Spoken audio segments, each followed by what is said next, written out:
Have you ever wondered why some people seem to glide through life with clarity and purpose while others feel stuck in an endless loop of confusion and frustration? The difference isn't luck, intelligence, or even circumstance. It's something far more fundamental. It's the way they think. Your thoughts aren't just background noise in your head. They're the architects of your reality, the blueprints of your future, and the invisible force shaping every single outcome in your life. So here's a question that might change everything for you. What if the life you're living right now is simply a reflection of the thoughts you've been thinking for years? Most people never stop to question their thinking patterns. They wake up, react to whatever the day throws at them, and go to bed only to repeat the cycle tomorrow. But what if you could step off that hamster wheel? What if you could actually rewire your brain to think in ways that serve you instead of sabotage you? That's exactly what we're going to explore today. Not through complex theories or academic jargon, but through practical insights you can start using immediately, whether you're driving to work, walking your dog, or pushing through that afternoon slump at your desk. Let's start with something that sounds almost too simple to be true. Your brain is not fixed. I know you might have grown up hearing things like, you can't teach an old dog new tricks, or people don't change. But neuroscience has completely demolished those old beliefs. Your brain has this incredible ability called neuroplasticity. Think of it like this. Your brain is more like clay than concrete. Every thought you think, every action you take, every experience you have is literally reshaping the neural pathways in your brain. When you think the same thought repeatedly, you're essentially carving a deeper groove in your mind, making that thought easier and more automatic to think again. Now, here's where it gets interesting. This means that if you've been thinking negative thoughts for years, if you've been telling yourself you're not good enough, not smart enough, not capable enough, you've actually trained your brain to default to those patterns. But it also means something incredibly hopeful. You can retrain it. You can create new pathways. You can literally think your way into a different reality. Isn't that amazing? The same mechanism that's been working against you can start working for you, starting today. Let me ask you something personal. When was the last time you caught yourself saying, I can't do this, or this is too hard for me? These aren't just harmless phrases.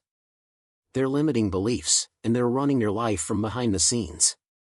Limiting beliefs are like invisible chains. You don't see them, but they're holding you back from opportunities, relationships, and experiences that could transform your life. The tricky part is that these beliefs often feel true. They feel like facts about who you are. But they're not facts. They're just thoughts you've been thinking for so long that you've stopped questioning them. So how do you identify these mental roadblocks? Start paying attention to your internal dialogue, especially when you're facing something new or challenging. Do you immediately jump to worst-case scenarios? Do you compare yourself to others and always come up short? Do you dismiss your achievements as luck while magnifying your failures as proof of your inadequacy? These are all red flags pointing to limiting beliefs that need to be challenged. And challenging them doesn't mean you have to become some relentlessly positive person who denies reality. It just means you start asking yourself, is this thought actually true, or is it just familiar? Here's a powerful practice you can start today. When a limiting thought appears, don't fight it or feel bad about having it. Just notice it. Then ask yourself 3 questions. First, what evidence do I have that this thought is true? Second, what evidence do I have that contradicts this thought? And third, what would I tell a friend who came to me with this same belief about themselves? You'll be surprised how quickly these beliefs start to lose their grip when you shine the light of honest inquiry on them. Now, let's talk about something that might sound like positive thinking fluff but is actually backed by solid research. Gratitude. And I'm not talking about the superficial stuff where you post what you're thankful for on social media. I'm talking about a deep, daily practice of genuinely appreciating what's working in your life. When you focus on what you're grateful for, something remarkable happens in your brain. You literally cannot be in a state of gratitude and a state of stress at the same time. They're neurologically incompatible. Your brain has to choose one or the other. Think about your typical day. How much time do you spend focusing on what's wrong, what's missing, what's not working? For most people, it's the vast majority of their mental energy. They wake up already thinking about their problems. They scroll through social media feeling inadequate. They go to work focusing on what's stressful. They come home and complain about their day. And then they wonder why they feel anxious and unhappy.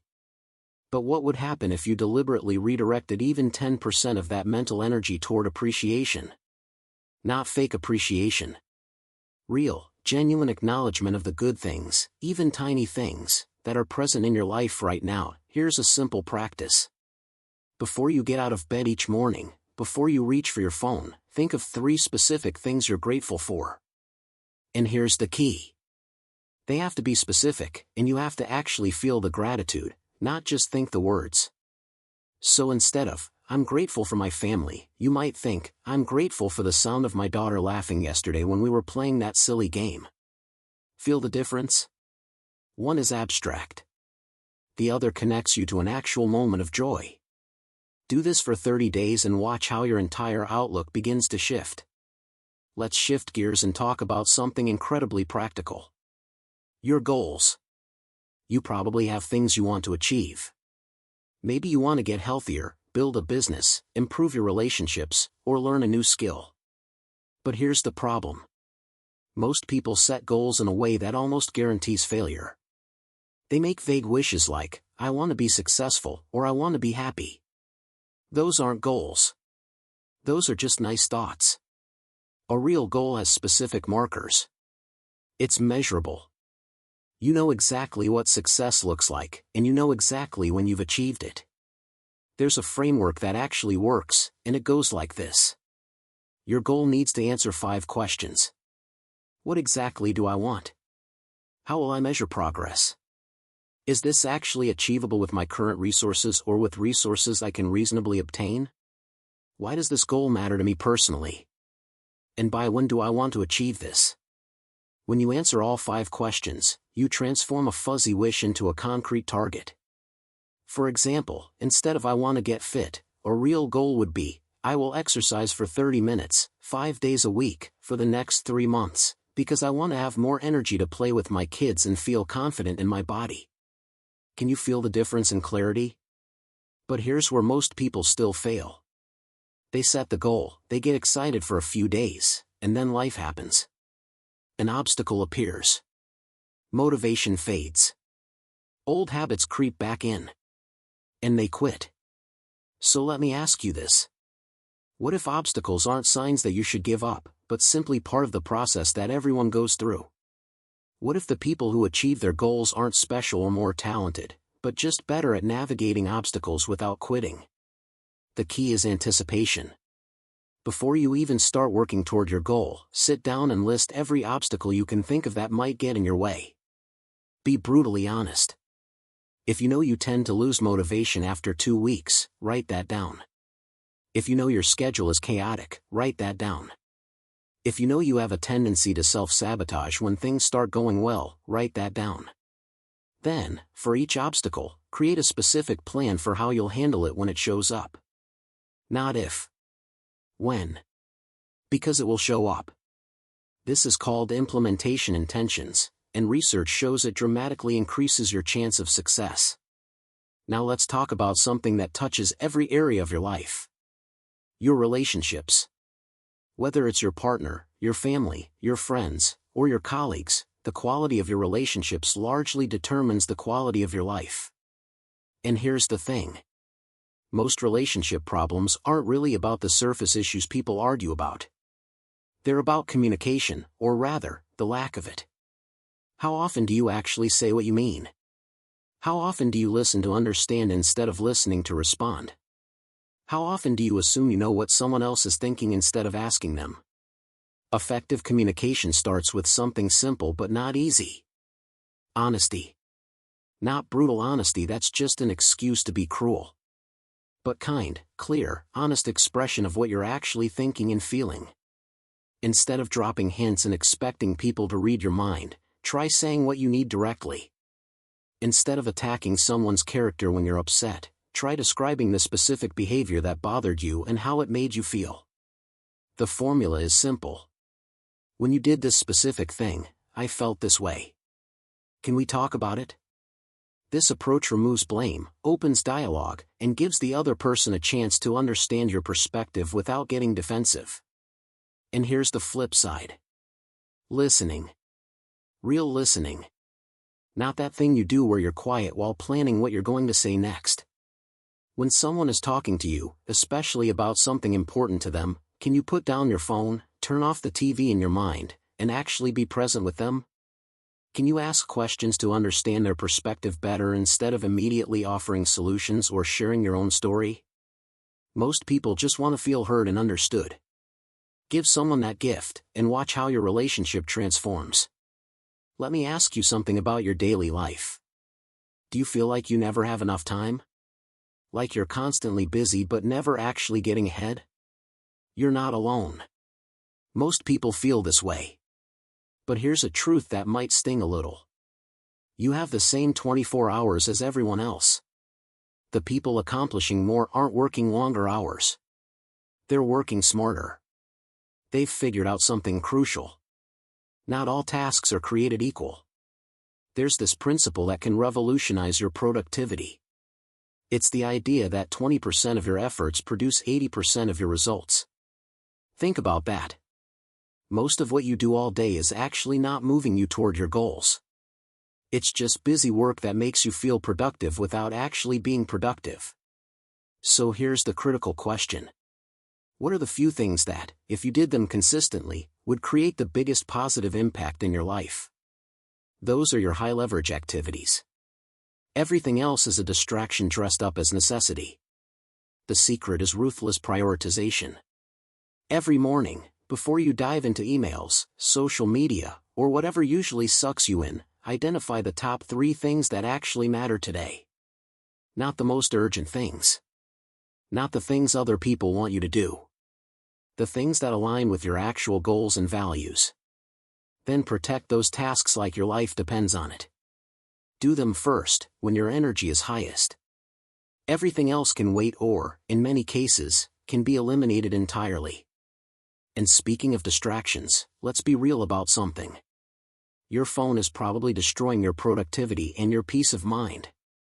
Every notification is an interruption. Every app is designed by some of the smartest people in the world to keep you scrolling, checking, refreshing. They've literally engineered addiction into the user experience. So what's the solution?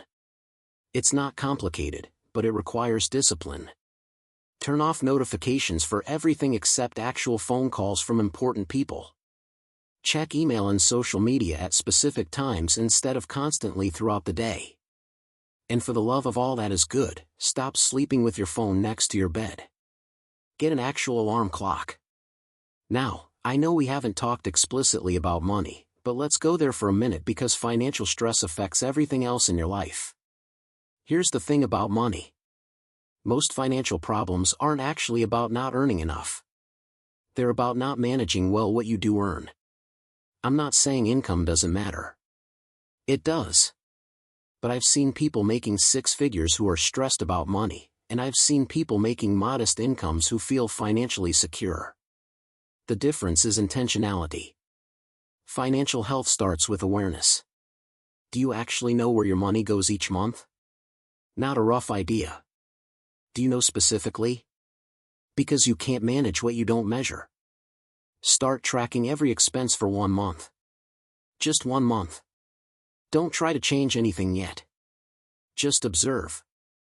You'll be shocked at how much money disappears into small, mindless purchases that add up to hundreds or thousands over time. That awareness alone will start shifting your behavior. Then comes the part nobody likes to talk about. Delayed gratification. We live in a culture that screams, buy it now, you deserve it, treat yourself. And yes, you do deserve good things. But here's the question. Do you deserve the stress and anxiety that comes with debt? Do you deserve to stay stuck in a job you hate because you can't afford to take a risk? Do you deserve to reach retirement age with nothing saved? Every time you choose immediate pleasure over long-term security, you're making that trade. Is it worth it? Let's talk about something that's probably affecting you right now, even if you don't realize it. Stress. Chronic, unmanaged stress is literally killing people. It's linked to heart disease, depression, weakened immune system, sleep problems, and a dozen other health issues. But here's what's interesting. Stress itself isn't the enemy. It's your response to stress that matters. Two people can face the exact same situation, and one will crumble under stress while the other will rise to the challenge. The difference is in how they perceive and manage it. The first step in managing stress is recognizing your personal stress signals. For some people, it's physical. Tight shoulders, clenched jaw, headaches, stomach issues. For others, it's emotional. Irritability, anxiety, feeling overwhelmed. For others, it's behavioral. Eating too much or too little, withdrawing from people, procrastinating. What are your signals? Because once you can recognize that stress is building, you can intervene before it takes over. An intervention doesn't have to be complicated. Sometimes the most powerful thing you can do is breathe. Deliberately. Slowly. Deep belly breaths. This isn't woo-woo nonsense.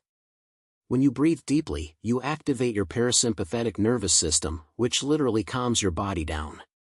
5 minutes of focused breathing can shift your entire state. Movement helps too. A walk around the block. Some stretching. A quick workout. Physical movement processes stress hormones and gives your racing mind something to focus on besides whatever's worrying you. But here's something even more important than managing stress in the moment. Building resilience so stress doesn't hit you as hard in the first place. And resilience comes from taking care of the basics that everyone knows but most people ignore. Sleep. Real, quality sleep. Not scrolling in bed until you pass out with your phone on your chest. Actual restful sleep in a dark, cool room for 7 to 8 hours.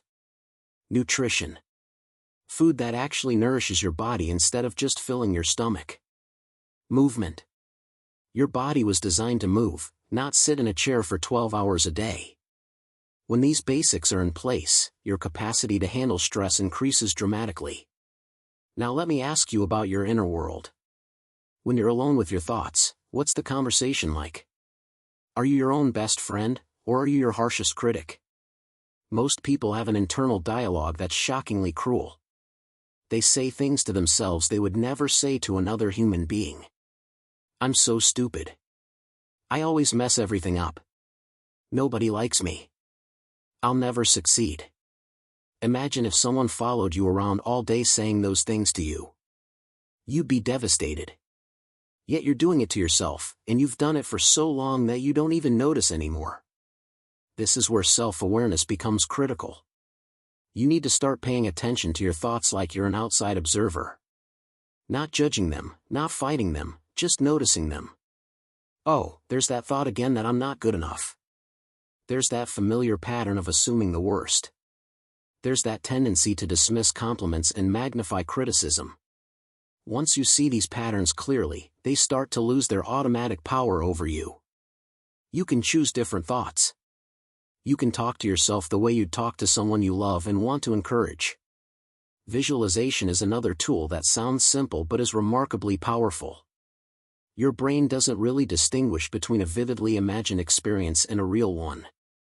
Athletes have known this for decades. They mentally rehearse their performance, and it actually improves their physical execution. You can use the same principle for any goal. Want to nail that presentation? Visualize yourself speaking confidently, handling questions well, seeing people respond positively. Want to have a difficult conversation? Visualize yourself staying calm, expressing yourself clearly, listening with openness. The more detailed and sensory-rich your visualization, the more your brain treats it like a real experience and starts building the neural pathways to support it. Here's something crucial that ties everything together. Consistency beats intensity every single time. People get excited about change, and they go all in for a week or two. They overhaul their entire life overnight. New diet, new workout routine, new morning routine, new everything. And then they burn out and quit. Because massive changes require massive willpower, and willpower is a limited resource. You know what works better? Tiny changes that you can sustain indefinitely. Instead of overhauling your diet, start by drinking more water. Instead of committing to an hour at the gym 6 days a week, commit to 10 minutes of movement every day. Instead of trying to completely eliminate social media, set one specific boundary, like no phone before 9 a.m. These small changes might feel insignificant in the moment, but they compound over time. A 1% improvement every day doubles your results in just 72 days. That's the power of incremental progress. And here's the beautiful part. Small wins build momentum and confidence. When you keep a simple commitment to yourself, you start trusting yourself more. That trust becomes the foundation for bigger changes down the road. Let me ask you one more important question. What's your relationship with failure? Because here's the truth. If you're not failing regularly, you're not growing. You're staying safe in your comfort zone. Every successful person has a pile of failures behind them. The difference is they didn't interpret failure as evidence that they should quit. They interpreted it as feedback, as information about what doesn't work so they could try something different. Think about a baby learning to walk. They fall down hundreds of times. Do they ever think, well, I guess walking isn't for me, I'm just not a walking person? Of course not. They just keep trying because they haven't learned to make failure mean something about their identity. But somewhere along the way, we adults forget this. We try something, it doesn't work, and we make it mean we're not capable. We take it personally. We quit. What if you could recover that childlike resilience? What if you could fail forward, treating every setback as a stepping stone instead of a stop sign? As we come toward the end of our time together, I want to leave you with this thought. Everything we've talked about, all these strategies and insights, they're useless if they just stay as interesting ideas. Information without implementation is just entertainment. So here's what I want you to do. Don't try to apply everything at once. Pick one thing. Just one. Maybe it's starting a gratitude practice. Maybe it's setting one clear goal using that 5-question framework. Maybe it's having one honest conversation with someone important to you. Maybe it's tracking your expenses for a month.